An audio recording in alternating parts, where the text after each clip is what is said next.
Yeah, and we keep the piss bits in that podcast.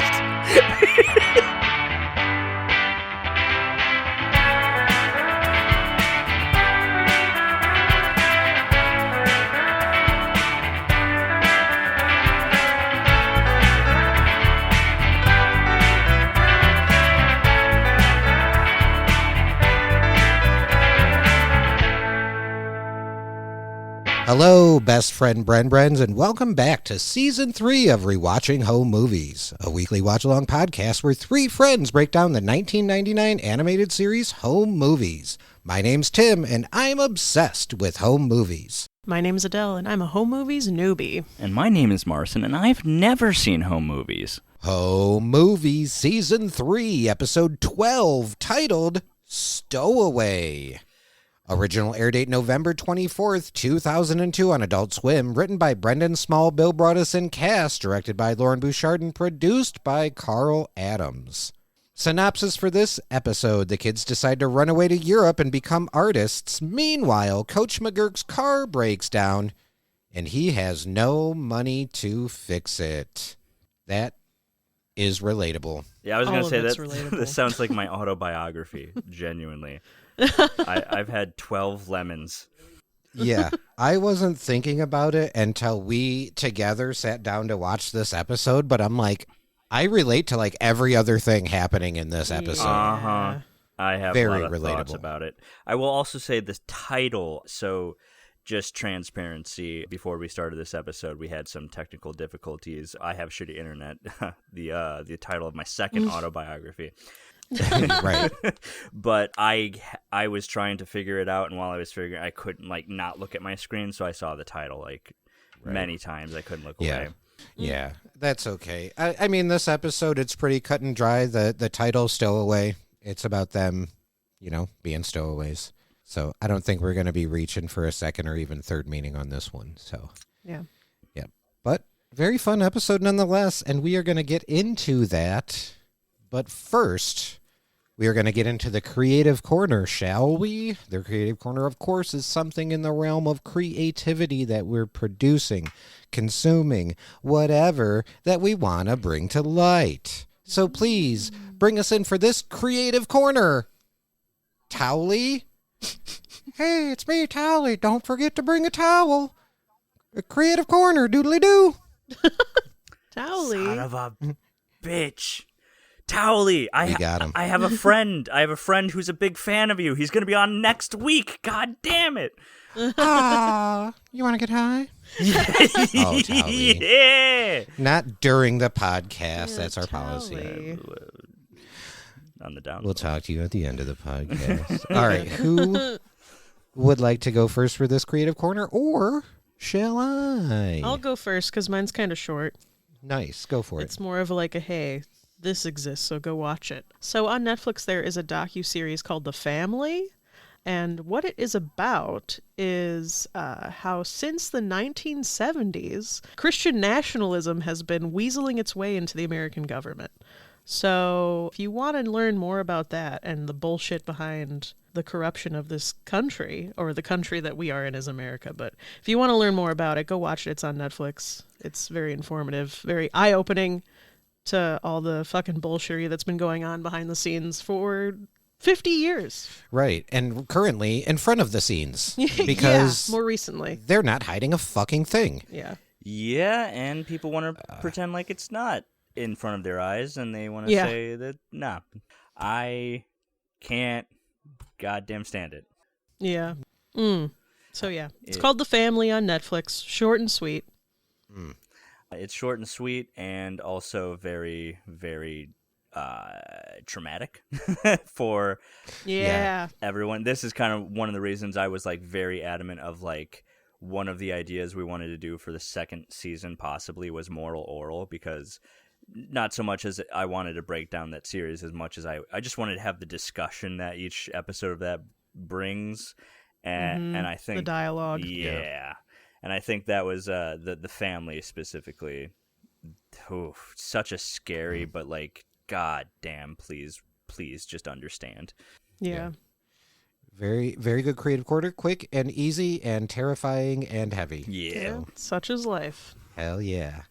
Very good creative corner. Marcin, would you like to go next, or shall I? I can go next if that is something you wish. Yeah. So whatever's clever, man. I don't know. So mine's actually a graphic novel that my partner took me to Alley Cats here in Chicago. It's a comic book store where you are basically walking, and the only way to get through is like through this very small alley in order to get to this like hidden comic book shop in this corridor. And it's genuinely really cool, and they have like a really cool vibe. But we went and visited there, and my partner saw me eyeing this book. I am going to mispronounce these names because I have no idea how to pronounce certain things outside of my culture because raised in America. But I found this book. It's called Bald. It's about a woman dealing with diagnosis of alopecia later in her life, and on the front cover is her like after having alopecia and lack of hair, and on the back it's her with hair, and it's pink, and the art inside of it is just wonderful. And there's a lot of like quotes that I was, full disclosure, I started losing my hair back in 2018, and it sent me down into like this very depressive self-hatred part of my life where I just really did not see any beauty within myself for a very, very long time. I'm only now just kind of getting out of that. And I know a lot of men suffer from, hair loss. Close to 85% of men like will deal with hair loss at any point in their life. That is just something that happens. It's part of life. It's part of nature. Testosterone does that to you. And then people with alopecia deal with it as well. And so Nick saw me eyeing this book, and they know that's something of really deep thing that I kind of deal with, because just dealing with that after really loving yourself with hair and not being able to, trying to discover that again after losing your hair is so fucking hard. And not a lot of people talk about it because they are embarrassed and insecure. And obviously with all of the jokes and all of the stuff in pop culture, I've heard my friends many times say shit like that, Mr. Clean fucking looking motherfucker. And it's jokes, but like it can be hurtful sometimes. But Nick saw me eyeing this book, Bald, text by Teresa Chikova and art by Stepanka Gislova.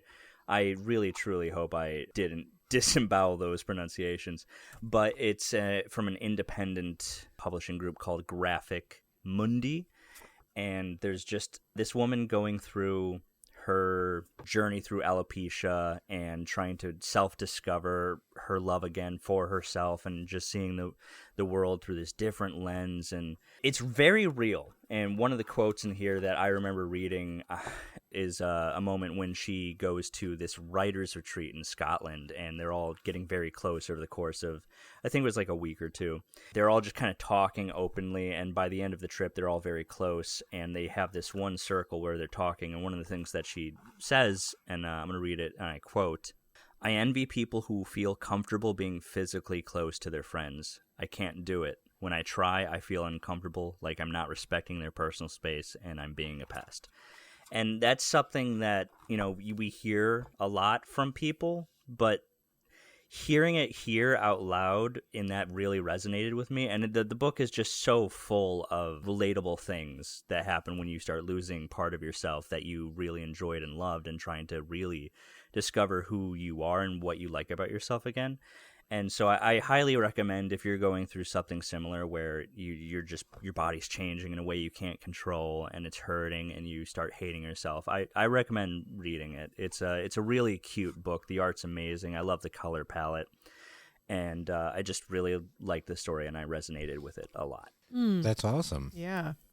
And like you said, it's something people, specifically men, don't really get to talk about very often. Right. And it's so common, you know? That's the unfortunate thing, is that you do hear those jokes all the time, and like, dude, people are so mean about it. But dude, I've seen so many men who rock bald very well. I've seen men who rock balding, Yes, like absolutely.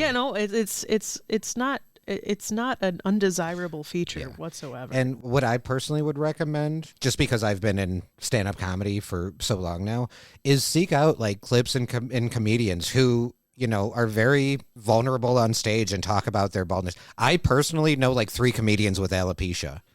So find those comedians and listen to their stories and how, comedy in general is a way for just kind of people to talk about shit and cope with what they're going through.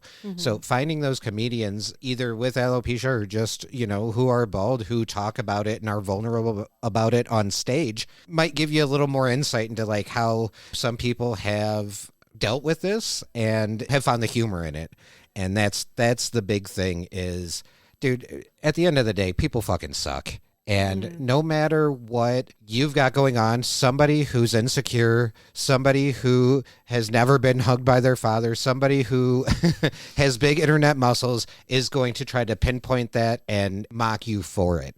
But at the end of the day, like I said, man, plenty of people pull off bald. Men, Absolutely. women, non-binary, plenty of people pull off bald. So I don't think it's ever something to be ashamed of. Absolutely. Mostly it's the I don't want to be recognized as a neo-Nazi. That's a big one that I have tried to That's avoid. fair. Yeah, and that is actually something I've heard come up in some of this material about having alopecia and stuff like that. So but here's the thing. I know you very well, Marcin, on a personal level. Your vibe does not give off any kind of, shitty or anything like that. So you don't have to worry. I think, dude, you could have absolutely no hair on top of your head and your vibe is absolutely not one of white supremacy or hate or anything like that. So please don't worry about that. Your vibe speaks for itself. I very much appreciate that. But again, I appreciate you guys as well. My friend Chaz has gone through it a lot, so we talk about it. I think people can kind of understand from her perspective, Teresa. She, just growing up as a woman, like being very known for this, the hair is like this beauty standard, and having that being taken away and how that makes her feel. And it's just a very good story that I think told from the women's perspective of going bald is so much more different than a man's experience. Obviously there's 2 different sides of it, and I do resonate with stories from the perspective of men going through that as well, because I'm not super masculine. I don't want to look super masculine. Losing your hair is kind of like a masculine thing. So for like reading this book of a woman going through alopecia and just resonating with her feelings on it a lot. So I highly recommend anyone out there who is dealing with that, seek this out, help an independent author and company, and just, see if it's something that you resonate with. Nice. Great creative corner. Very good. The book's called Bald. Bald. Yeah, BALD. Let's go. Very good creative corner, gang. You know what? I'm going to keep mine short and sweet, too. This week, my creative corner is drugs. Again? Yeah. No, okay. It's a little bit more than that. So I was gifted a game by a friend of the podcast, Eddie, a game called Schedule 1. And there have been games like this before, but it's just your typical, you build a drug empire. You start with weed, you grow it, you harvest it. Every aspect of growing weed's a little mini game. You build up money, you start dealing, you build up reputation. It's just a fun little game. It's slightly unhinged, which I like about it. But what I absolutely love about this game, and I think what gives it the charm that it has, is it is a solo developer. It is developed by a studio called TVGS, which literally stands for Tyler's Video Game Studio. The game is created by an Australian dude named Tyler. I think he had a couple friends help him with a few things, like maybe voice acting and stuff like that here and there. But by and large, solo developer. Last I checked, and it's probably gone up since then, that game has sold $25 million worth of sales on Steam. Damn. So proud of that guy. And it's been out for handful of months, maybe. So it's very safe to say we're very addicted to this game. You can have up to 4-player co-op.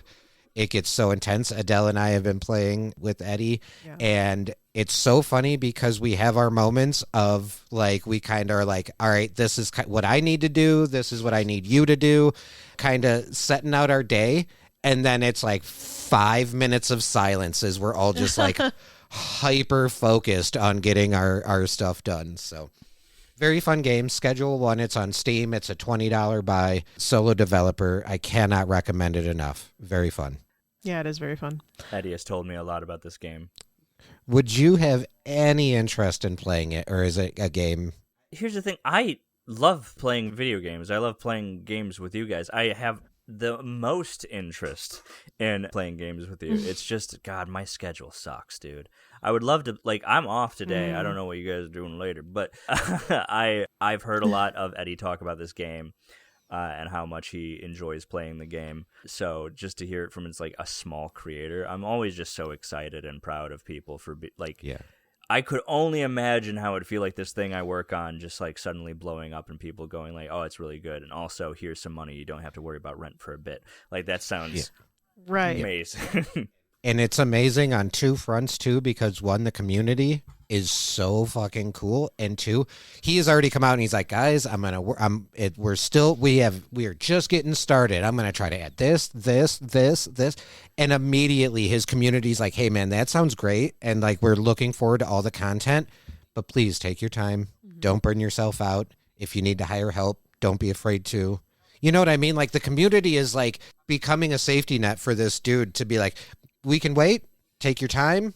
Do what you got to do. If you need a week to yourself, by all means. You know what I mean? So it's just so nice to see a solo dev and a community just immediately coming to. And like I said, it's been, by the time this episode drops, maybe a month and a half since this game released. Yeah, that's crazy. That is crazy. And there's so much. The game itself is so in depth. So like, he really doesn't need to add anything else. It's already like a great game. Yeah. So, I mean, I understand why the community is like, take your time, because there's already so much shit to go through. Right. Yeah. So, yeah, I like it because I usually do the planting and the harvesting of the weed. Tim usually does like different weed strain mixes and packaging, and Eddie sells it and then just like beats the shit out of Low people. key just beats the shit out of people.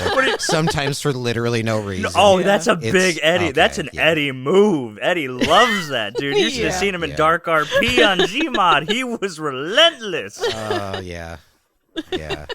I would love if we could all play this game together. Same. So Yeah. schedule one on Steam. Please check it out. Tyler of Tyler Video Game Studios. Kudos, sir. Yeah. Absolutely amazing. Great game. A+. No notes. That was, I mean, just the way that the community's like, no, take your time, is exactly how I was when I saw the end of Across the Spider-Verse, and they're like, oh yeah, Beyond the Spider-Verse is coming out next year, and I was like, fuck it. No, it's not. I leaned over to Nick. I was like, there's not a goddamn chance in hell that it's happening, and if it is, I'm gonna be pissed. Take your goddamn time. Yeah. Exactly. No rush. Great creative corner. All right, gang. We all did great. All around great creative corners. Yeah, we did. Let us jump into this episode, shall we? Stow away. All right, gang. Well, this episode opens up not with a TV that says home movies, but with a painting of a TV that says home movies. We see someone painting what looks like the Mona Lisa, but it's Melissa. Mona Melissa. Oh. Behind the painting, we see Melissa wearing overalls with a French accent. She's saying maybe it's time for them to quit art and get real jobs. No. I have that same conversation every day. Yeah, seriously. Brendan, with the same French getup and accent, says they are the best artists in all of Europe. And then French Jason asks, then why can't they afford les rent? Brendan says it's because they haven't sold anything yet, and points out that first they must create the art before they can sell it. That's when we see Brendan as their landlord coming in and saying they are evicted. Parentheses, it's time to pay the price. I just added that because it would make sense at that point. Jason points out they don't need an apartment, and Melissa agrees, saying they are les artistes. Brendan even says no one can bring them down, can they? And that's when we break into song. I love the lyrics for this song. We are artists, yes we are. Doodly doo, yes we are. Watch us paint and sculpt and write. We're so creative, we just might. We sit in cafes and drink cappuccinos, philosophize and squat mosquitoes, to wait around and eat burritos. To be an artist sure is neato. And then the last part, they say, we are artists and we're blessed by Zeus, but they do that like, have you ever heard a little kid singing along to a song and they're not sure if they know the words or not? So they're like, we are artists and we're blessed by Zeus. Like, it's so quiet, and I don't know, it's so adorable. Another thing I want to point out real quick during that song, when Melissa talks about how they paint and sculpt and write, when it shows her painting, she's painting Jason. Oh. When it shows her sculpting, she's sculpting Jason. She loves him back. Oh, no. But then when she's writing, it's like scribbles. It's like scribbles in a book. Marston's like, oh, no. I paused on the writing, and it's literally just absolute scribbles. Oh, my God, you're right. I just went and looked at the sculpture and the painting. Yeah. Jason deserves to be loved back. But not when he calls you a bitch. I think that's when the self-respect should be like, I don't know. I tried to be the chocolate factory and he called me the bitch. Mm-hmm. She wasn't bothered by it. No. It almost looked like she liked it a little bit. I mean, do we not have friends that is kind of their love language? Kind of sounded like Eddie. Oh, I do like it too. Brendan yells, "Cut, print." And Jason's like, for the millionth time, you can't print video. So another quick background catch at the end of the song, we see a painting that's very similar to the creation of Adam.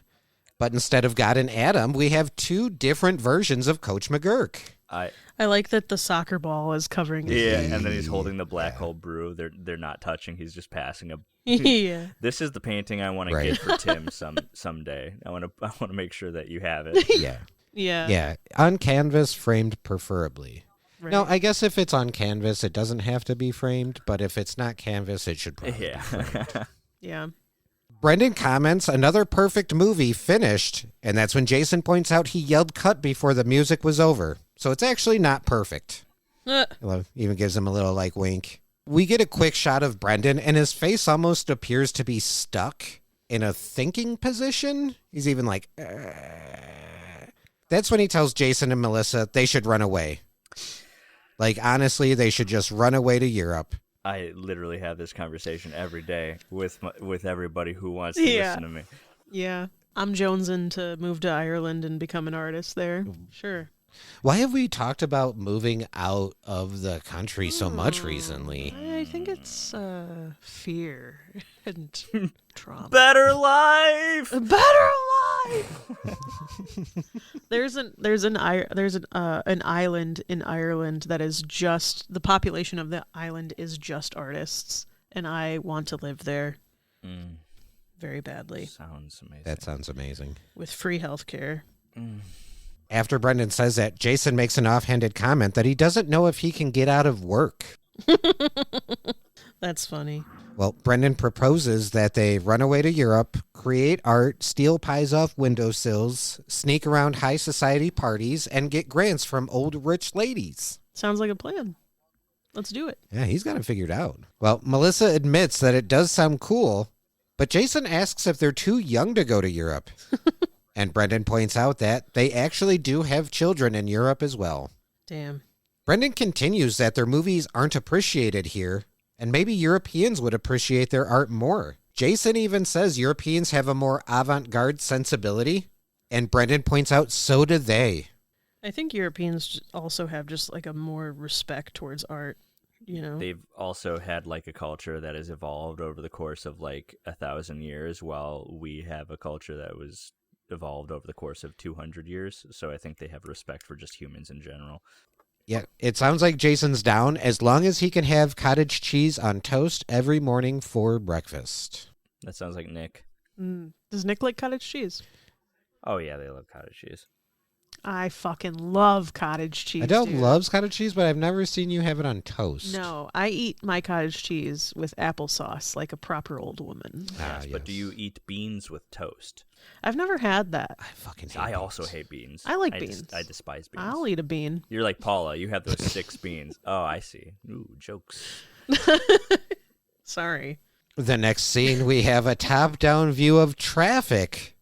One car seems to be stalled out, and we recognize it immediately as the Reckless Mobile. Yeah, we do. Hard to miss. Yeah, but it's seen better days right now. Yeah. What's up, 2 relatable scenes in a row? Yeah, dude, this was Jesus. a jump scare. Like the second it jumped into like him, like the car's not starting and he's in traffic, people going around him. I was like, no, like I was put back into Oh, and the people staring at you while it's happening. Oh, God. Yeah. What are you looking at? That happened to me on the way to Chicago one time in the middle of I was in the third line. I was deep and my car just stopped. And I remember praying to a God that I did not trust. And and I was like, I'll go home right now. I promise you, I'll go home. And it started, and I went home. Is that's not the time you were leaving our house? No, that was some other time. It was a long time ago. Back when I think I went to a friend's house after that, and we watched the Squid Game finale, but it was in sub, so I just stared away from it. Smart. Well, we see Coach struggling to start his car. He gets more and more frustrated until we hear him call it a piece of... And then that transitions into the next scene, which is someone saying, coffee cake. Could they not say crap? I don't think that it was so much that they didn't want to say crap. It was for the joke. It was just the transition of piece of coffee cake. Okay, I'll allow it. And that's when we see it's a mechanic, and he's informing Coach McGurk that they were told to give out coffee cake. So they go and get some every morning. The mechanic informs Coach that the total cost for his repairs is going to be $1,100. Relatable. That's crazy. Right? And that's 2002 money. Now it would just be $11,000. Pretty much.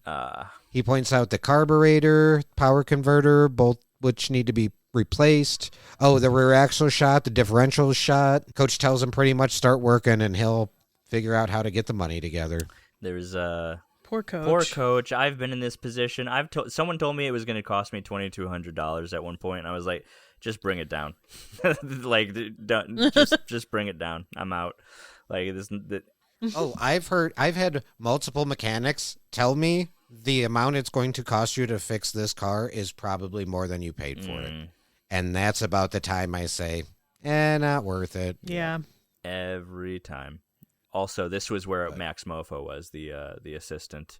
Oh, when they're like, great job on the coffee cake, guys. I looked over, I was like, and it just shows the Max Mofo. That's also, funny. Where's Ken Adelberg? Where is he? He should be working at the mechanic shop. He really should. I was hoping that's going to be him. Yeah, we haven't seen Ken. You know what? Even though they gave credit to Max Mofo, Ken is in charge of bringing in the coffee cake every day. He does that on the way to one of his other jobs. Hard worker. So he's there in spirit. He was in that scene. He's just so short that he was below frame. He was behind the car. Yeah, exactly.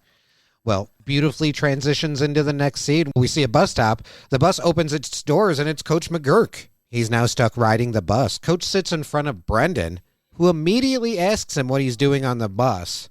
And Coach tells him his car broke down, and it's very humiliating to be taking the bus.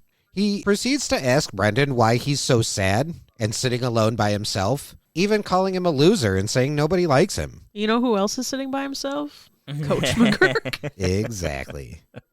Projecting. Yeah, absolutely. And I love it because he's like, this is humiliating. Oh, look at you, loser, sitting here by yourself. Brendan pushes back and says he's not sitting alone on purpose, and even points out the quote-unquote loser kid who is sitting alone, playing with what looks like to be two action figures, maybe like a Voltron action figure or something. I saw Transformers. That's Optimus Prime. I could see that. Whatever the other one was. I could see that. Coach tells Brendan that him and the loser kid should be sitting together. And that's when Brendan says he's sitting alone because he made a pretty big decision, which is he's going to run away. Coach immediately tells him he thinks it's a good idea. Yeah, me too. I mean, it lines up. He told him last time, are you thinking about running away? It builds character. You should. Mm-hmm. It builds character. Yeah. Exactly. I do think Brendan mentions when he says he's going to run away that he's running away to Europe. Coach immediately changes the subject and tells Brendan they need a new bus because everyone looks so depressed. That's when Brendan points out that it's because they're on their way to school and that he should see everyone on the ride home. And dude, I don't know why, but it makes so much sense, but it did unlock that memory of the vibe on the ride to school versus the vibe on the ride home from school versus the vibe on the ride home from school on a Friday. Yeah. I never took the bus. Oh, well, fancy pants Rich McGee Dr. over President. here. Fuck you. Sorry, I had a driver and his name was Dad. You had a I was chauffeur. gonna say. Yeah. So you never experienced what it was like to listen to music, looking out the window on the bus, pretending you're on a music video. No, I did because we would still take the bus for like field trips and stuff. Oh, Right. fun stuff. And I would always be the kid with the portable CD player, so everybody wanted to sit next to me so they could also listen to music. I once got Smart. bullied Yeah. on a bus so bad the bus driver made me have a permanent seat right behind him. I was the Ooh. I was the one that got in trouble for being bullied. You were being a bully? No, I was being bullied. Oh, shit. But you got punished for it. They put me in the front of the bus. Damn. Hey, you bullies, keep being cool in the back of the bus. Hey, you loser kid. Come sit up here by me. I smell like onions. Genuinely. Oh my god, they were rapping in the back of the bus. I was like, Right. fuck, what am I doing up here? Damn. Hey, cool kids. Sick rap. Keep doing what you're doing. Yeah. That's McGurk driving the bus. Well, Coach interrupts Brendan to start singing. The horn on the bus goes beep, beep, beep. For a very brief second, Brendan does that, like, embarrassed, like, emoji. And I don't know if you noticed, but he had teeth. I did write that For a down. very quick shit. second, he had teeth. Damn, and they were real. Yeah. He's like a shark. Just because he was doing, like, that, embarrassed, like, eek. So, Coach keeps singing, and eventually Brendan starts singing along.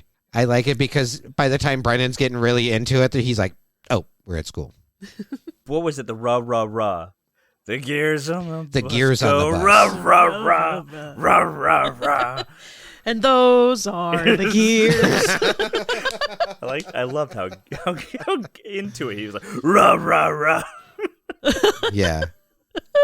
Well, the next scene, we see Brendan, Jason, and Melissa waiting in line for an assembly. Jason is asking what it's for anyway, and Brendan says maybe they're all getting sent home so they can clean out the asbestos. Jason asks what's asbestos, and that's when Brendan tells him it's like bird seed. No. No, it's not. It's the leading cause of mesothelioma. It'll kill you. I lived in a basement with asbestos. That's Sorry. crazy. I had a working environment with asbestos. I lived in a basement with black mold. That's a different story. Yeah. Ooh. Ooh, the Texas. Speaking of Max Nope. Mojo, No. the way he says asbestos is funny. He says asbestos, and that makes me laugh. But did you catch at I believe it was 5:05? I think that maybe that could be the kid from Politics. I can't remember his name. Thurman Thackeray. Yeah, at 5:05. Thurman's back? I think I saw Thurman. I could be wrong. It could be someone else. Let me take a gander. A goosey gander. Yeah. Oh, I can see the similarities, but I But feel this is like the he thing. had black hair, didn't he? Yeah. Well, Thurman was a little bit different, but we have seen this background character before. I want to say maybe when like Brendan was doing the impression of Junior Adelberg, and we had a couple like randos in the background. Mm-hmm. But that is not quite Thurman. You can Very double check. similar, It's though. season 2, episode 1, Politics. I'm going to say a little bit different. I think he is closer to one of the background characters from Impressions. Okay, so now it's about trying to figure out if that was NJ, Riley, Ed, Dave, Skids, or AZ. We'll figure that one out. I don't think he's a Skids. I think we'll figure him out later. He doesn't look like Nah. a Skids. No. Well, next we see Mr. Fink introducing the assembly guest. I don't know if you guys remember, Mr. Fink was the one who couldn't operate without his caffeine co-pilot, McGurk. When McGurk was trying to fix the coffee maker, ends up breaking it, has to go to anger management. Yeah, killed Plum because we've never seen her again. Yeah, one and done. Interesting. Tim. Well, he informs the students that it's Student Corporate Training Day, which I fucking hate the sound of that. Corporate kid, what? And they brought in a really great speaker to talk to the kids today, a gentleman named Tom Wilsonberg. And who is Tom Wilsonberg? Why, he's the author of the book, Starting Early, The New World of Corporate Kids. Golly. What a topical Yeah, episode this holy is. shit, dude.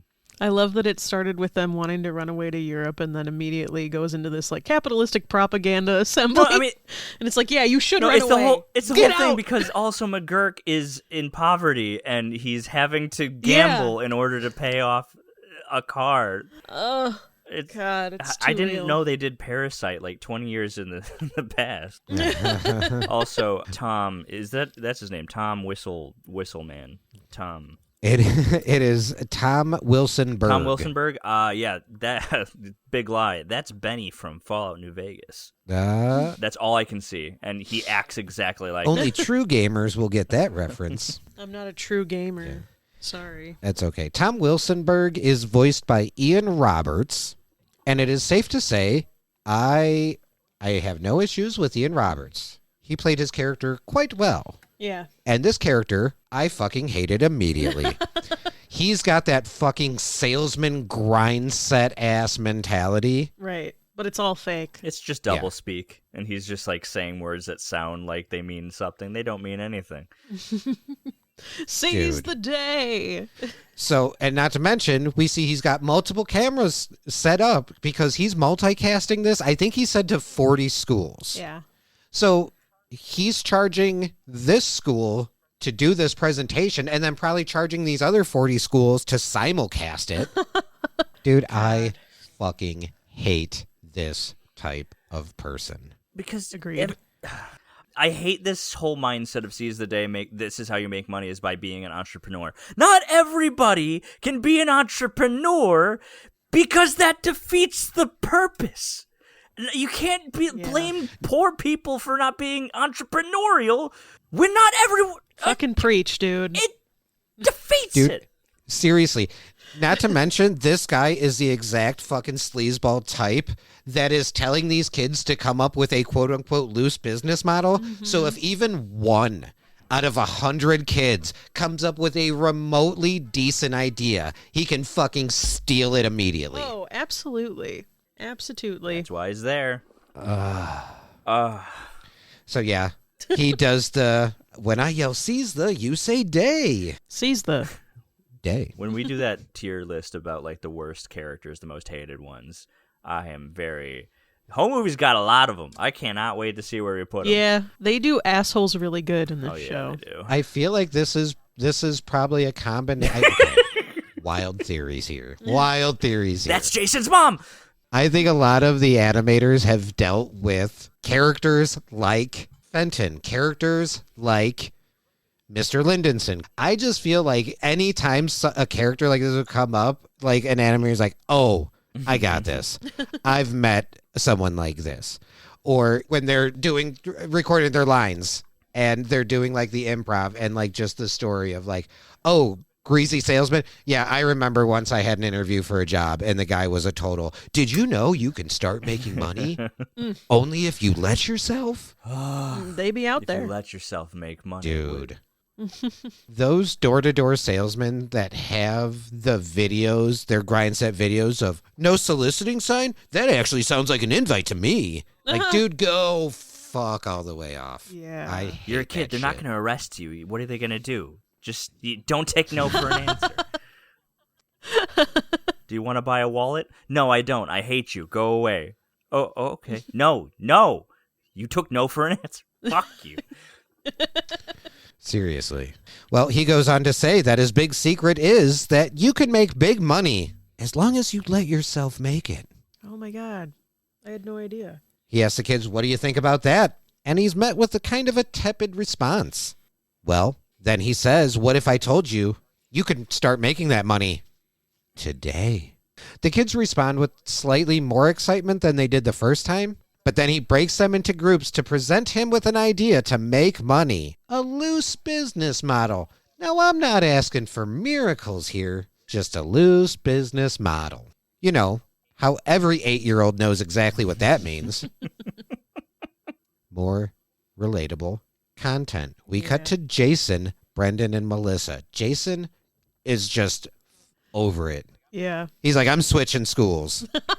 I love how, like, they just see through this guy immediately. Hell yeah. You know, they might have recognized him from the white-collar prison. Maybe, yeah. Right? I like how Brendan is like, this goes against everything that we stand for. Literally. Right. Yeah. Our people are on the good side. Yeah. Well, yeah. Their school assembly, I put here, their school assembly basic turned into a corporate sales pitch. So I'd be pissed too. Brendan says this is why we have to run away. This is the exact opposite of everything we believe. Yeah. Let's go. Yeah. Let's fucking go. Get me out of here. Brendan even comments, as far as a loose business model, they don't know what to do. And that's when Jason starts rubbing his stomach around and asking, is this a loose business model?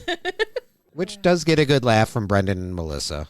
Well, that's when Tom comes back and says it's time to present their loose business models and immediately points to Jason to come up and present first. Jason goes up and immediately says that him, Brendan, and Melissa are opening an asbestos company. As soon as Jason says Brendan and Melissa, they begin to sink down in their chairs. Felt. Tom asks Jason what exactly the company would be doing, and Jason reiterates it's an asbestos company run by kids. That's the hook. All kids, all asbestos, all the time. Even says we put the fun back in asbestos. God. RFK Jr. Oh, he's so sweet. Bro. When I say C's, the you say day. Oh, it's so funny. It's sad. Yeah. Yeah. Well, Tom asks him, who are they selling to? And Jason reiterates, kids. So Tom asks again what the product is, and Jason gets a little frustrated and tells him asbestos. So Tom's getting frustrated, and Jason asks Brendan to come up and help, and that's when Brendan tells Jason, maybe just get off the stage. What does Jason say? He's like, I tried my best. Oh. He's so cute. Yeah, because Tom asks the crowd what they think, and the crowd boos. Yeah. They'll pipe in those cheers later. Yeah. I think he even tells Jason, back to the drawing board, kid. The next scene, we see Coach McGurk approach Tom as he's selling his book, Seize the Day, and Starting Early, The New World of Corporate Kids. So you're like a money man, huh? Yeah, take it easy.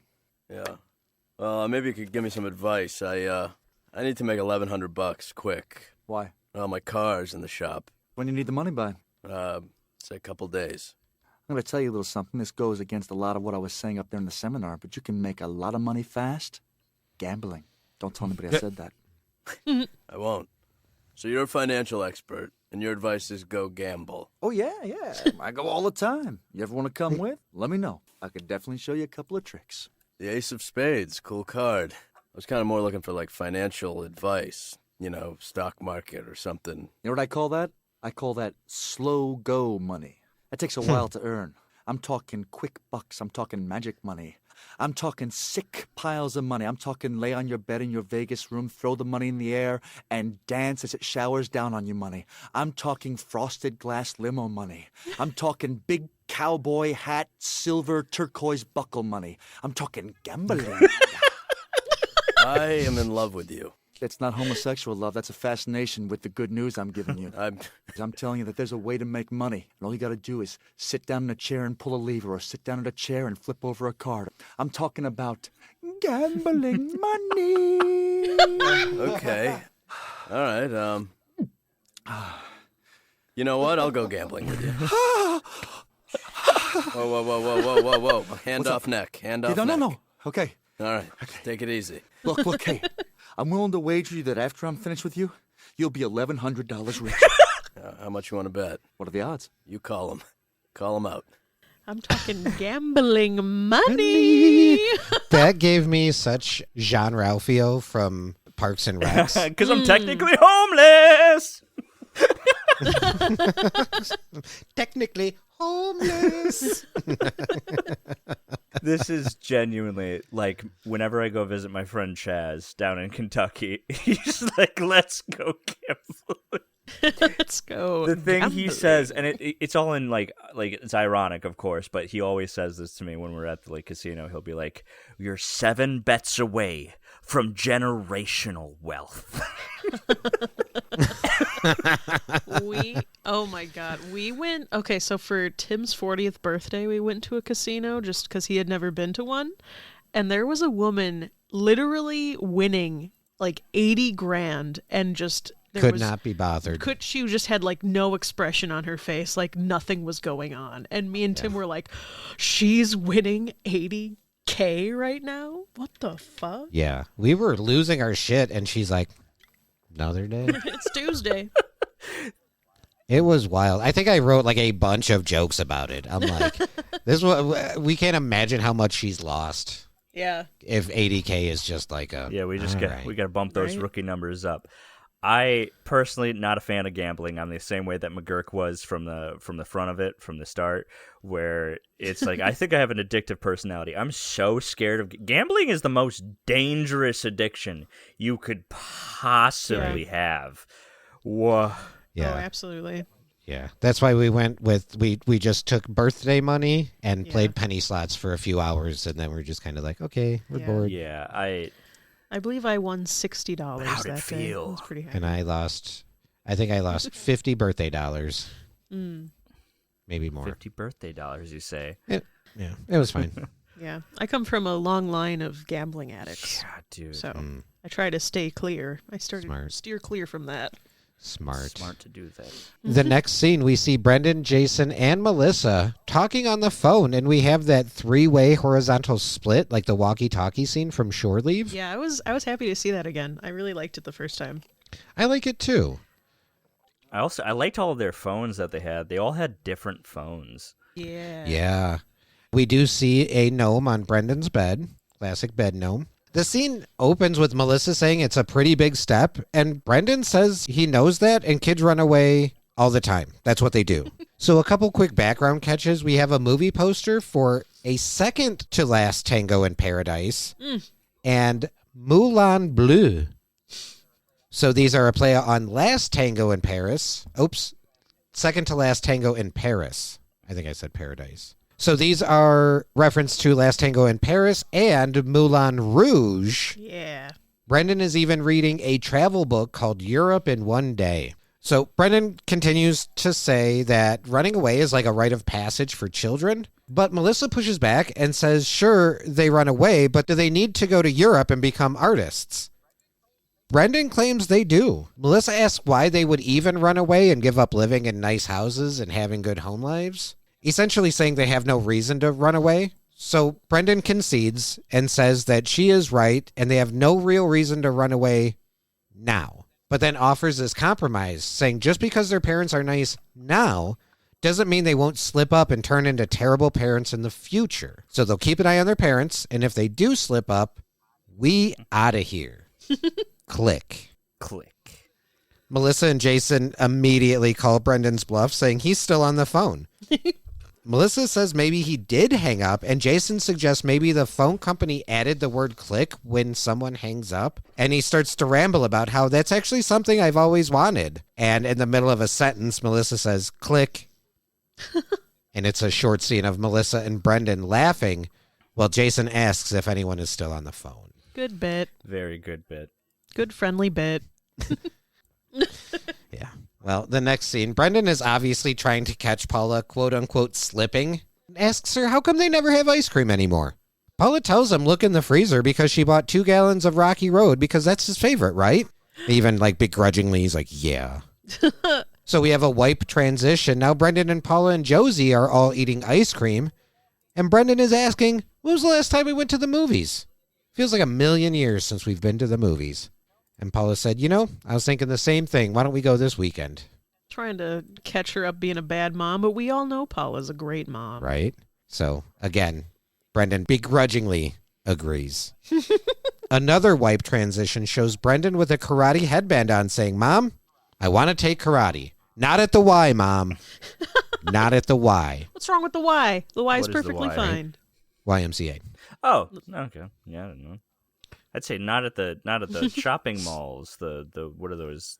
The malls that are technically outside. What are they called? Oh, strip malls? Strip malls. That's it. Yeah, not at the strip mall. Yeah. That's where I went for karate. Mm-hmm. Yeah.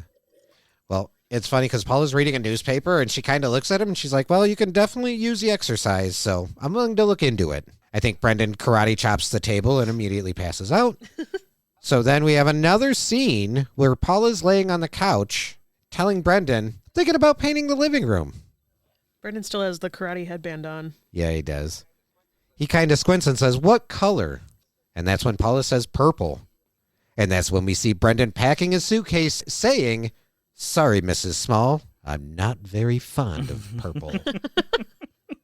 I have a feeling that's going to be an earworm. Yeah, that's a that funny and gambling. Gambling. Money. When I say seize the, you say day. Seize the. Day. Thank you. The next scene opens with Brendan filling out a postcard to his mom saying, wish you were here. When he flips it over, it just says Paris. Then we see Brendan walking out of the door with his suitcase, Paula asking where he's going, and he says he's going to live on the road. Paula tells him, okay, have fun. See you at dinner. So this cracks me up because we have a quick shot of Melissa closing her door and leaving, but then another shot of Jason saying, see you later. Yeah. But the door closes on him. I don't remember that. What do you mean closes on him? So we see Melissa's door is open. Yeah. We see her hand reach out and grab the door to close it, insinuating that she's leaving. Right. We see Jason standing outside the door. Oh, and somebody waving inside... and saying, see you later, and then someone inside closes the door.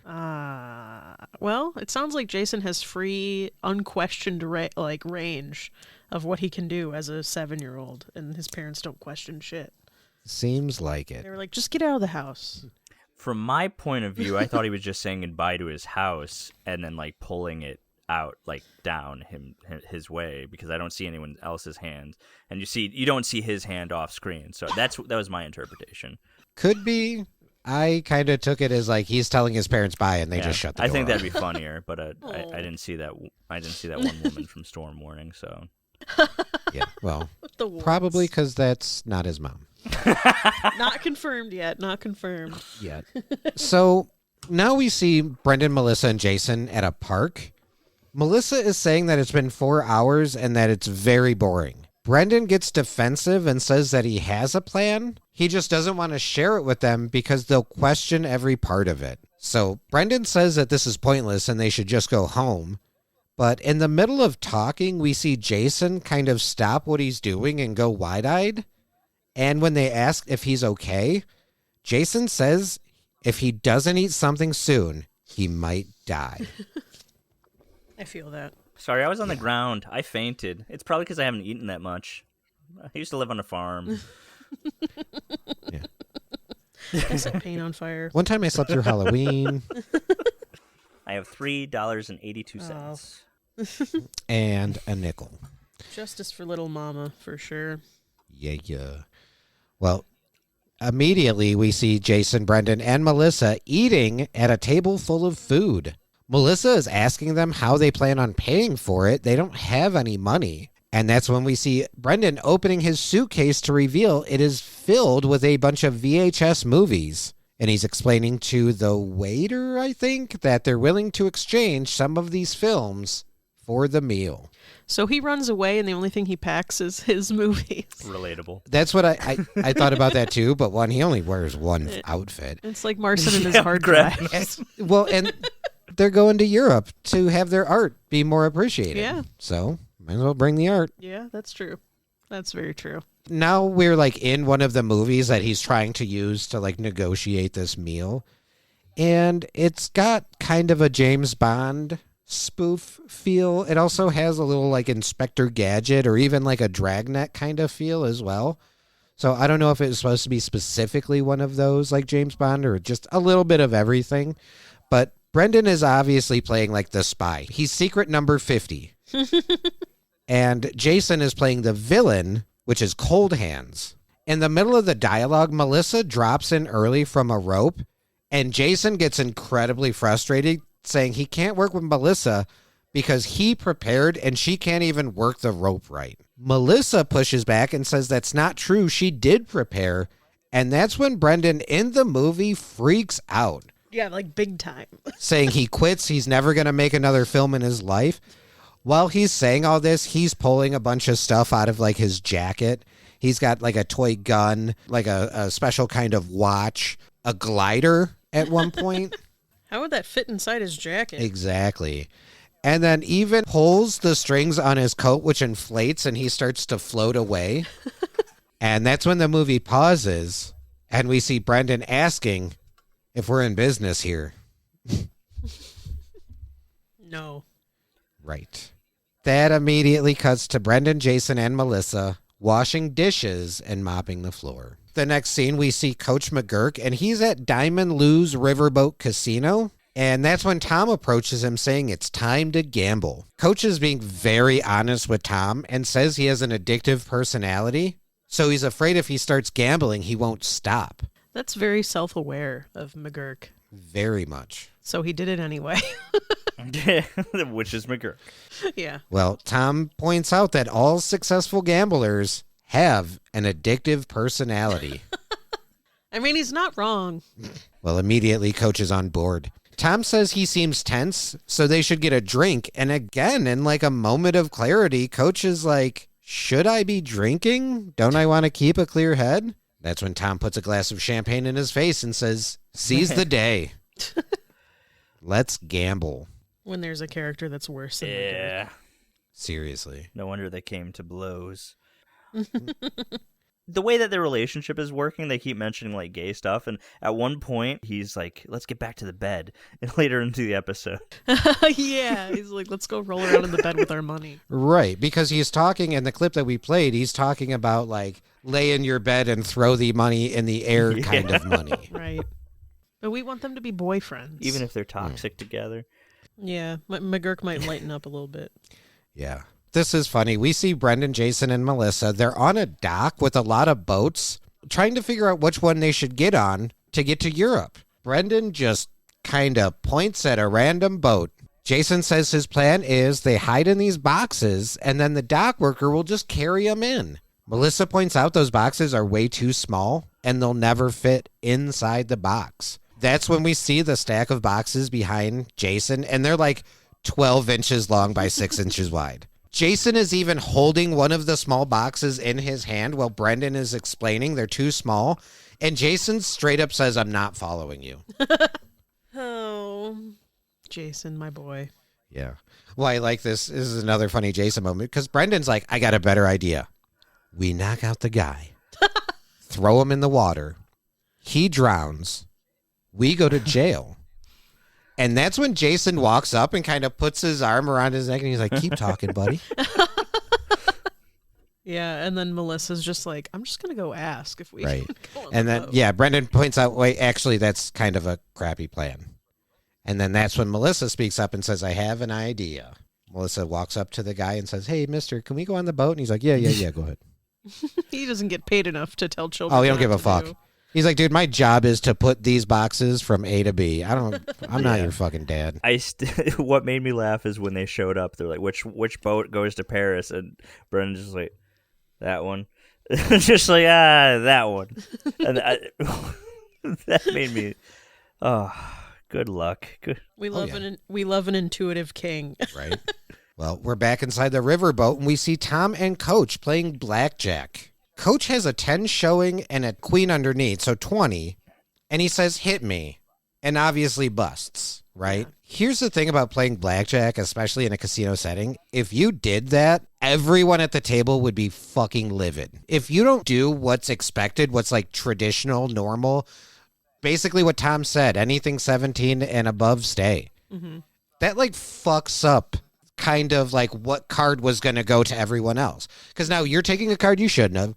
The next person could have used that card, and if they could have, they're going to fucking say something about it. Yeah.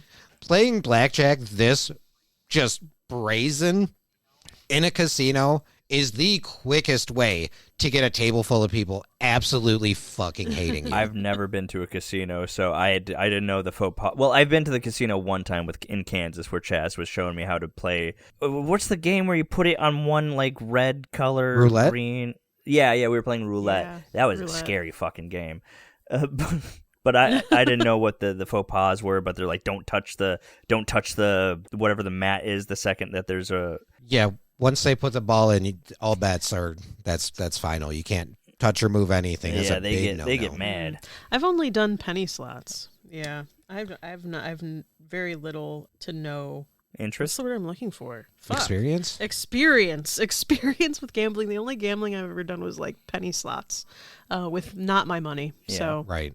it makes it a lot more enjoyable when you're not losing your own money. We play for sure. poker, me and Chaz and everybody, like at home, but we play it with like pennies and quarters, and like you put $1 in Sure. and you're good for a week. Like that's the game we play. Yeah. In fact, I actually have a picture that I took and $10 that I won because I got a straight during a game, and that everyone freaked the fuck out. I understand the highs and the lows of gambling, but not with my fucking house. Yeah. Yeah. Well, Tom explains to Coach that he just lost money and he really needs to stay on 20. That's when Coach says he's been counting cards and there should be a few aces coming up. And immediately Tom tells him not to count cards. So this is very interesting to me. And I'm not sure if it was like an intentional thing or just kind of how it happened. But Coach is like, hey, I've been counting cards. There should be some aces coming up soon. And Tom's like, don't count cards. You don't know what you're doing. Isn't counting cards illegal? Absolutely illegal. Okay. Coach even saying that he was doing that out loud would probably get him kicked out. Yeah. Yeah, Tom tells him not to count cards. You don't know what you're doing. The next hand, the player is showing a 3 with a 10 underneath. So the coach hits, and he gets an ace. He then hits 2 more times and gets 2 more aces. And it's that third time that he hits and gets a 10 and busts. And Tom is very frustrated, saying, I told you should have stayed. And Coach is like, you should have said that before I told him to hit me. I can't imagine Coach actually knows how to count cards. But, I mean, he wasn't wrong. No, he definitely wasn't. There were plenty of aces on the way. I can't remember the rule is, but isn't it that you can use one of the ace as an 11 instead of... Ace is a 1 or 11. So he technically could have just had a 16 right there. Yeah. Mm-hmm. Good to know. Yep. So at this point, Coach gets frustrated, and he says, well, I'm out of money. This was crap. Some help you were. And Tom gets up and tells Coach, listen, I got to pee. He gives him about $100 in chips and tells him, stay on 17, never hit if it's higher than 17. Sound advice. So the next scene, we see Brendan, Jason, and Melissa. They're outside the boat, and they're about to sneak in. Brendan is saying things are about to be rough, especially for stowaways. Food can run dry. Sleep comes in frequently. Then he says rodents and vampires. Jason points out, Brendan, scurvy. And Brendan even puts his arm on his shoulder and he's like, that's right. Was the vampires a Nosferatu reference? Because he technically stowed away on that ship. That's actually a Nosferatu reference and a Bobby taught me this one. There's a story about Dracula, the Voyage of the Demeter, I believe it is, where in the story Dracula was on the Demeter and like killed everybody on the ship. So, yeah. Oh, damn. So yeah, I think that's a reference. Damn. Nice. Good call, Brendan. Good looking out. But scurvy. Yeah. Scurvy. Brendan says things will be rough conditions for a little while, but then we'll be artists in Europe. So they walk through the door to find that they are in Diamond Lou's Casino riverboat. Which, now that it's revealed that they're in the casino, how are they still there? I feel like adults would have been like, you can't be here. You have to be 21. Right. And then, not to get ahead of everything, but like Jason starts gambling. That would not have flown. Right. But it's a TV show. I shouldn't critique. It might be one of those things. I know sometimes like concerts and shows, there's the whole like card at the door. So let's say there's a show that's 21 and up. The assumption is somebody's taking care of carding people at the door. So you assume that everyone that is in there is of age. Yeah. So maybe they were working on that kind of mentality. Because, yeah, almost immediately a woman comes up and asks them if they want champagne. These are just really short adults. Yeah. And all three of them are like, yes. Who knows if it was an oversight or if they're just like, it's a cartoon. Let's suspend our belief for a second. Calm down, Adele. It's not that deep. No, it is that deep. That's why we're recording a podcast about it. All right, the next scene, we see McGurk at the blackjack table. There seems to be quite the crowd around him, and we see a huge stack of chips in front of him. Oh, my God, this part. He says out loud to the crowd, I got a 10 showing and a 10 underneath. Hit or stay. Everyone in the crowd yells stay. So obviously, Coach says, hit me. and he gets dealt another ace. I'd like to think that his hot streak was because he would ask the crowd, they would say their opinion, and he would just do the opposite every single time. I mean, probably. And that's how he formed the crowd. Right? So I was like, get a load of this guy. So he calls the crowd a bunch of idiots and naysayers. And that's when Brendan walks up. Coach asks Brendan what he's doing there, and Brendan tells him, I'm running away, remember? I'm going to Europe. Coach seems a little concerned at first, asking if this casino boat goes to Europe because he has to work tomorrow, but then immediately refocuses on the blackjack. He tells him he's on a hot streak. So he gives him some chips, tells him to cash them in, go play the slots, and then bring me back any money that you win. The next scene starts with Melissa, very concerned, telling Jason that he's wasting all the quarters. That's when Jason says, back off, bitches. I did quote that there. I was like, I see. I see his new favorite word. Yeah. Jason also has an addictive personality type. The thing is, I understand it, because when I was playing roulette, at one point, I got up to 450, and I was like, but I can keep going, and I can get more. And I lost everything. I literally came there with $40 and I got to 450 and Chaz is sitting next to me like 7 bets away from generational wealth. That is a devil on your shoulder, friend. That's Tom Wilsonberger Bebob. Bebob. Wilsonberger Bebob indeed.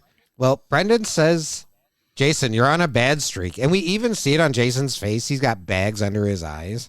He claims his luck is going to turn around. Even tells Brendan not to touch his machine. He'll ruin it with his bad vibes. That's when Jason kind of confesses that all the slots are his. Brendan tells him he has a gambling problem, and Melissa says he's unlucky. Jason pushes back and says the machines are his family. There's Mama and Papa and Uncle Pedro and Sister Louisa and the family gardener, Tex. I truly believe that gambling psychosis is a thing because if you go to the casino on the regular, you'll see people like doing these superstitious things to the machine to get the vibes correct so they can win. It's all a scam, really. But yeah, there's definitely people there who think they're doing like magic on the machines. Oh no, it's extremely real. Because even when the one time I went to the casino, we were sitting there, and I started to go, well, the red's been really unlucky. I'm only going green from now on. I gotta trust Gene on the green. We going. Gene on the green. Let's go. Trust yourself. Trust yourself. There's nothing you can't do. All right. Well, we're back to McGurk at the blackjack table, and we see the dealer busts. And the stack of chips is even higher than it was before. That's when Tom comes back and sees all the chips in front of McGurk. Coach explains the second Tom walked away, he hit a hot streak. And he's got to keep going. Tom immediately tells him that they need to quit now while they're ahead. And they even suggest he can go to the bed and throw it up in the air. Yeah. Coach pushes back and says, don't stop me when I'm winning. Tom explains that he's been gambling for a while and that we could lose everything. That's when Coach asks, who's we? I won the money.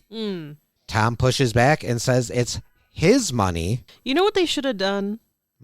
If they really thought about it and talked it out as friends, they could have, because they said there was like $3,000 there. They could have split it down the middle. Yep. $1,500 each. McGurk would have had more than enough to pay for his car, with then some to spend on fucking black hole beers, and everything would have been fine. Yeah. It should have been, if it was $3,000, it should have been $1,600 to Tom, $1,400 to Coach. Tom gave him the $100 to start with. Right. But Coach did win it. But yeah, they should have split it. Coach would have had a couple extra $100, got his car fixed, no problem. Yeah. Greedy. And that's what gambling does. It just keep going. 100%. And it will ruin a friendship. Yeah, and it gave McGurk teeth. Yeah. Absolutely. I just want to tell you guys, this is a real quick tangent on my part. This is a story, okay? This is a story about a gentleman who was at a casino, and a woman was kind of cozying up to him, okay? He put a quarter in a slot machine, and she hit the button. They won a jackpot. Who's entitled to that money? He is. It's his money. He can give her some. Right. Marcin, any thoughts? It's rough. because if that happened to me and I was the one that pulled the lever, I would have been, please, like I wouldn't be upset about it. Like, if it came down to it and it was like, yeah, it is your money, I would say with that. But at the same time, I'm sitting there like, please, come on. You took my luck. If this woman was really like coming on to him and stuff and he wanted to impress her, sure, definitely give her a percentage of the money. But he would have pushed that fucking button himself and it would have been the same. So, here are the official rules. Regardless of whose money it is, whoever the one who initiated the machine is the one who is entitled to the payout. I'm about to flip this motherfucking table, dude. This woman won this jackpot, $100,000, took half of it in cash, half of it in a check, and immediately asked security to walk her to the car to keep her safe from this man. Bro. I would have been fucking I would have pissed. been too. Yeah, I would have stormed. Absolutely. I would have stormed something. I would have. See, she could have split that shit with him if that was the fucking rule. 100%. People are so fucking greedy. Exactly. God damn it's all it. fake. It's all fake money. It's all fake money. It really is. It really is. So it really is. I guess if you want to break it down and take like what the official rules are into this situation, regardless if it was Tom's money, McGurk was the one who initiated the games of blackjack. He's the one who won, lost, whatever. See, I can see an argument for that because it is, you're literally like using your intuition. You're quote unquote context pulling clues yeah, to say hit or not. So like Right. you're actively like using your brain to push a button on something that's already fucking rigged. That's such fucking bullshit, dude. Oh, it that's about to pisses me piss off me the already. fuck See, I off. actually had a similar thought. You know how they give money here, right? And then you can spend whatever. You know, they talk about company towns and how awful they are because, you know, you're working here and then you're giving your money to the same town and it's just a way to keep you in perpetuity. Mm-hmm. It's like, that's what the whole country is. Yeah. Fucking preach, dude. You're so right. It makes this greed keep going. Like, money. You want more money, right? Gamble it. Gamble it away. Greed. Filthy greed. Yeah. We should go back to bartering. Here's my VHSs I made. Yeah. I carry them around in the suitcase. Yeah. Well, I just wanted to tell you guys, I thought it was slightly relevant, that story about this guy. There's a podcast called Dumb People Town, and they did a very early episode about this gentleman. I'm not saying he was the greatest guy and, like, you should have all this empathy for him, but it was a very fucked up situation. At the end of the day, she was entitled to that money. Now, whether you think morally she was entitled to it is completely different, but legally, she got that money. This is what I think happened. I think this is her game. I think she goes to the casino. She watches dudes who play a certain machine and lose for a long period of time. And then she cozies up to them and be like, oh, should I push the button for you? And then if she wins, then she gets to keep it. And she doesn't have to lose any of her money. I think this is something she does on the regular. Especially in casinos, I would... Of course, you got your characters there. It's a scam all the way down. Yeah. Yeah. My mom went to Vegas with my dad once, and she won like $40, and it prints out onto a ticket. Mm-hmm. And she moved to the machine over, and then she went to reach over to grab the ticket from the other machine. A dude walked by and snatched the ticket and walked off. And my mom went full Karen mode. I would. Damn. Absolutely. Yeah. Absolutely. That's $40. Yeah. That's 2 copies of the video game Schedule 1. What the fuck? That's bullshit. Can't just take that. No. All right. Well, Tom and Coach are arguing over the money and who's entitled. Tom wants to go outside and talk, but Coach does not want to. But Tom keeps hitting him with when I say season, you say day. But when I say come, you say outside. Is he hypnotizing him? Why? It seems like it. When you say come, you come. When I say come, you say how hard. Oh, guys. Coach tries to fight it, but next thing you know, they're outside with the chips. Tom is telling Coach to give him the chips, and Coach is saying that it's his money because he won it. Tom asks Coach how much is there, and he says approximately $3,000. So Tom again points out, you won all this money with my chips originally. Coach even pushes back and says he was the one who won it, though. And it gets to a point where Coach takes out $100 worth of chips and then just throws them at Tom.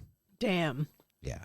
Insulting. So that's when Tom starts freaking out and just screaming nonsense and gibberish. Well, we cut back to Brendan, Jason, and Melissa. We're inside. Brendan and Melissa say they feel like crap, like maybe they might be getting seasick. But Jason's just chilling. He's got a pamphlet for like a showgirl show. He's asking them if they want to catch the show together or if they should all just meet up later. That's when a random character pops his head in to announce that somebody is fighting outside. And immediately Brendan is like, oh, Coach. He knows his man. Oh, yeah.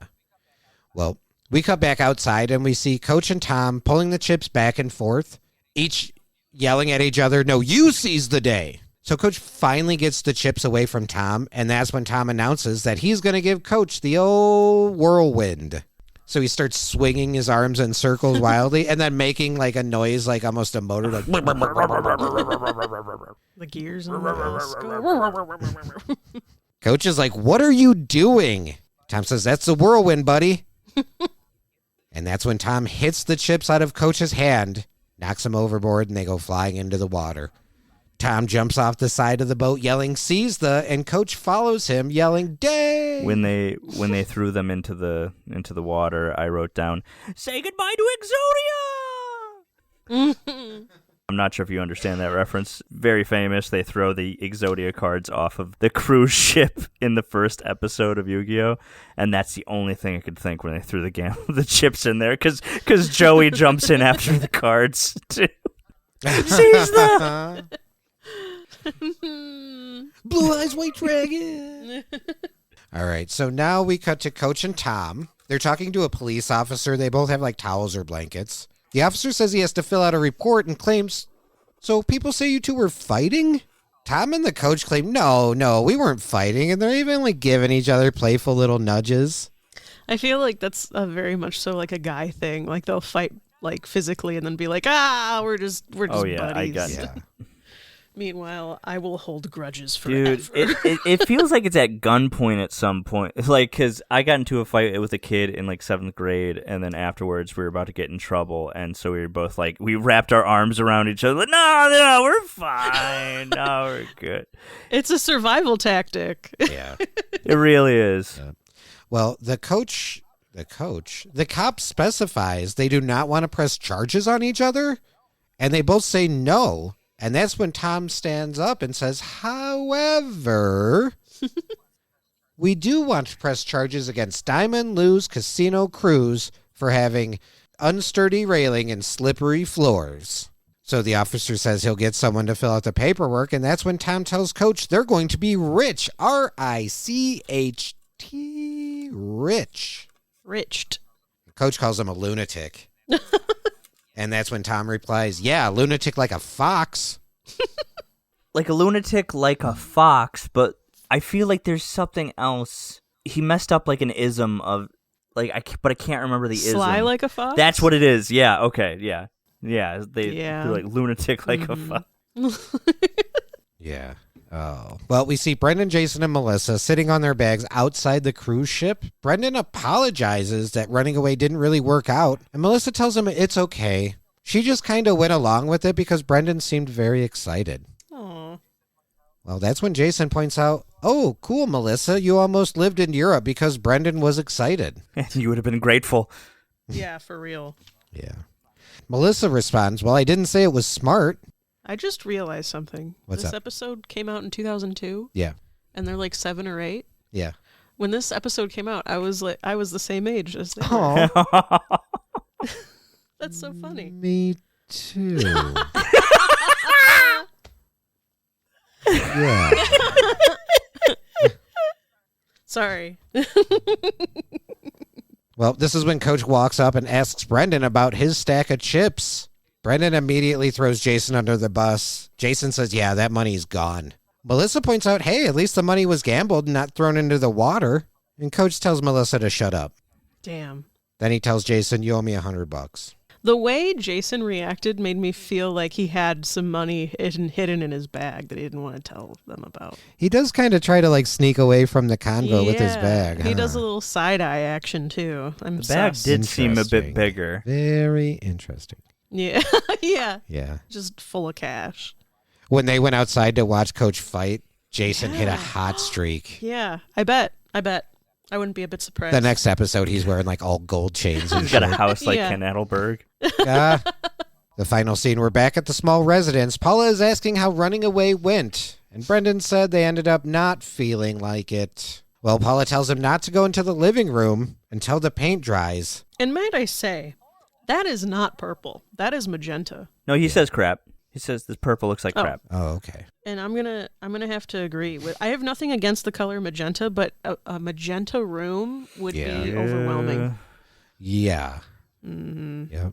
Well, Brendan goes in there, says it looks like crap. We see the shade of purple or magenta that Paula painted the living room. And that's the backdrop for the credits and the end of season 3, episode 12, Stowaway. I'm gonna keep an eye out for the next time we see the living room, and if it is actually purple or if they ended up like painting over it. I can almost guarantee you it's probably not. Well, shit. Another thing I just want to kind of give a quick nod to real quick on this episode, all the animators had gambling-related nicknames. I won't read the animator names, but the nicknames were Snake Eyes, Blow on My Dice, Luck Be a Lady, Tonight, Nickel Slots, Know When to Hold 'em, Know When to Fold 'em, Knows When to Run. Wild Card and Double Down. The art director had Pit Boss. Nice. Very appropriate. I like that. Yeah. So there you go, kids. That is the end of season 3, episode 12. Holy shit, which means next episode is the season 3 finale. Exciting. But it's episode 12 right now. And we might have a special guest next episode. Oh, that's true. Oh, shit. Look out for that. Our second guest. Oh, third guest. Fifth guest. Nice. Yes. Hell yeah. Edit that around so it didn't sound like I said second guest. Nice. And then edit this part out, telling me to edit Yeah. the other part. And I then got edit you. this part out where I say that I am so sorry for fucking that up. It's okay. Is this a loose business model? Gambling. Gambling money. A lot of earworms this episode. So let's just jump right into Jason Grade, shall we? He got B-. Keep it short and sweet this time. He was kind of just being like just a prick a little bit. Like he was just, especially when he started going, "No, you bitches, get out of here! You're leaving my vibes." He's got dark circles under his eyes and calling everybody mean things and saying they're dumb. Just That's true. That's fair. And it's so funny, too, because it seemed like he was like really had like a crippling gambling addiction one scene. And then the next scene, he's like, you guys want to catch a show or what's up? Yeah. He So really he got did. over it And pretty my quick. other thing of why I wanted, well, one, he's like, "Oh, great, Melissa, you almost went to Europe because Brennan was excited." Where are you at right now, Jason? Where the fuck are you? Yeah, Right. the fuck? He followed Melissa because he loves her. We said that at the exact same No. Yeah, time. we did. I'm sorry. Yeah. Oh, that's cute. But I gave hilarious. him a B though for the fact that he was there. He's supporting. He's like, these are his boys. These are his friends. He's going down. Yeah. Did you say it? B-, B but or like B-? like in the B range. I wanted. Okay. In the rain. Yeah, Now, I gotcha. He did have that moment at the assembly when he was watching the fucking dude and he was like, Yeah. I want to change schools. That I did like and then that he went up part there. a He's like, lot. all kids, all asbestos, all the time. We put the fun back in asbestos, baby. I had 2 doodles. I did have Tom as one of my doodles, which I actually thought was cool. But then I also Of had course, Max yeah. Mofo Nice. from the mechanic shop. Hell yeah. Nice. Of course you did. I did a doodle too, but it wasn't of anybody that was in the show. Show us. Nice. Just a random face. Ooh. Nice. I see. Oh, that's Yeah, got some really handsome do. Squidward vibes. Thank you. That's what it turned into that for sure. Nice. All right, let us do grades for the episode. Who wants to go first, or shall I? I want to go first. Okay. So this honestly, When you said season 3 was full of really good episodes, you were not lying, sir. Because it's hard to say which one is my favorite episode now. I really liked the running away and becoming artists in Europe. I feel like that's very relatable. Relatable towards the whole, like, your car breaking down and can't affording it. The whole gambling addiction really hit home, reminded me of my dad's side of the family. So I'm going to give this one another S tier. Nice. S. Everybody. Let's go. Nice. Love that. That's my reference. No, I'm going to do a quick Very grade. It was an easy A+. Just a very fun time. Tom being extremely sleazy, but also quotable. Just, and it felt like my friend Shaz the whole time. 7 bets away from generational Why 7? wealth. Why is that the number? Because I don't know, he's a rocket scientist, so like he actually crunched the numbers, and if you just keep doubling it, apparently it'll just like, if you do that 7 times, I don't know. He could be wrong. He could be fucking. He is wrong because you lost $450. That's true. That is true. But just an ultra relatable episode, especially like we're artists. We want to like artists doodly do, like we just want to enjoy life. Let's go to Europe because American doesn't appreciate us and we have to die while working. So it's an easy A+. Really great episode. Yeah. Absolutely. Nice. Very nice. Yeah, this episode, I love it a lot. So many earworms. Tom is very frustratingly obnoxious, which tells me very well acted character, very well written character, because, you know, he's obnoxious. I hate that corporate grind set. I hate that mentality. I'm not a fan of any of it. But this episode with gambling money. Money is evil. Oh, yes. Oh, we put the fun back in asbestos. I mean, earworms for days. Coffee cake. Even that, like, weirdly, is just like a dumb little earworm. It's a very fun episode. One of many season 3 episodes I do love. Not fucking with pluses or minuses on this one. We're just going a straight down the road S. Straight S. Thoroughly enjoy this episode, which means between Marson's grade first and Adele and I, we got an A+ ass. You're welcome. Love that. You're welcome. And that's why this is an audio-only podcast, because you guys would be distracted. By the ass? Yes, by all these A+ asses. Yeah. So, yeah, really fun episode. I thoroughly enjoy this one. And, guys, genuinely so excited for the season finale next week. Yeah, me too. It's going to be a fun one. It's going to be in person. I'm excited. Baby. It's going to be fun. Yeah. In-person ones are my favorite. Yep. Don't got to worry about internet or nothing. I'm so sorry. This is traditionally where we do abbreviated plugs, or where I ask for abbreviated plugs, but I'm going to take the reins on this one and say, guys, by the time this episode drops, the second episode of Puzzle Valley, the lighthouse puzzle. The painted lighthouse puzzle. Painted lighthouse puzzle will be dropped. Adele and I already started listening to it. I am very excited to finish it. Please check out Puzzle Valley. It is a teen detective story turned TTRPG. The reason I am talking about this and not having Marson do it is because I can say things like, Marson pours his fucking soul into this project, and it is obvious from the second you press play until the very end of it. The production is S tier. You are S+ tier. You are showcasing local artists and bands with their music.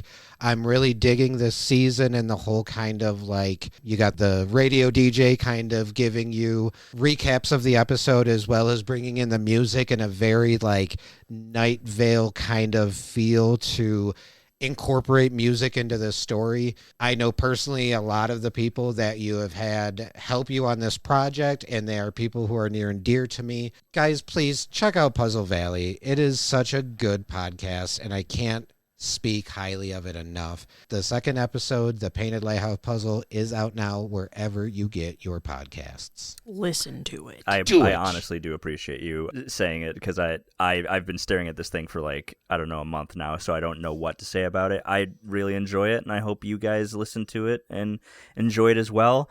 It's a really good episode, personally, in my opinion, I think. I just dropped. I'm excited to hear what you guys have to say when you actually finish it. Also, like, I hate saying this and calling my shot, but, like, you haven't heard anything yet. And I'm very, very excited for people to hear more. Yeah. Puzzle Valley is the type of podcast where when an episode releases and it's 2.5 hours, that fucking excites me. Oh, thank God. So... And you edit it in such a way that it doesn't feel like 2.5 hours. Like, it goes by so fast.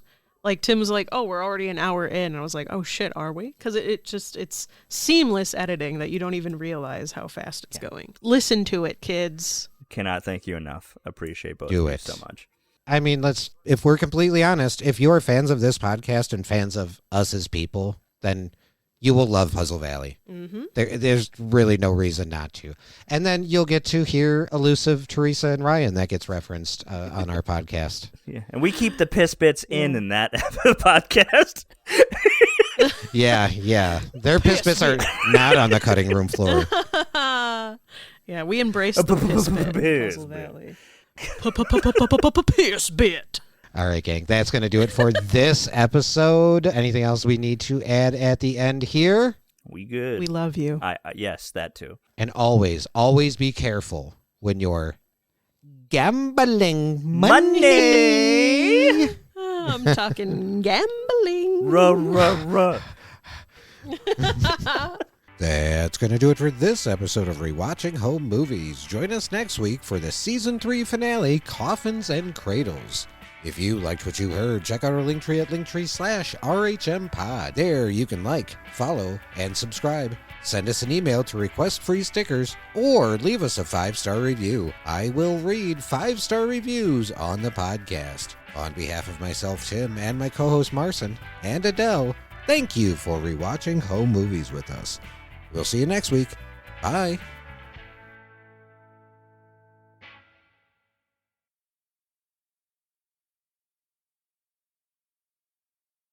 And then afterwards, all right, same time next week, guys.